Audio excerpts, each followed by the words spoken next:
rigest skulle skrives til mandtal. Og så indkaldt den lokale præst til en Lucia-optog, så vi kan fortælle folk i hovedet. Og nu kommer resultatet af fin optælling. Og det er Peter, der vil fortælle jer det. Tak. Tak, Preben. Er det nogen, der er interesseret i at høre resultatet? Jeg kan sige, jeg skal lige høre fra Preben, om det er rigtigt. Der var 182 voksne.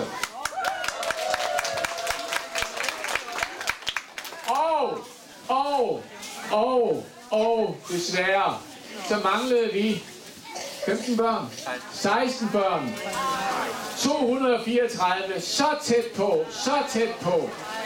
Men jeg er sikker på, at vi har i hvert fald slået alle rekorder med 415 Lucia-optrædener. Det er imponerende. Ej, hvor er vi gode i dag!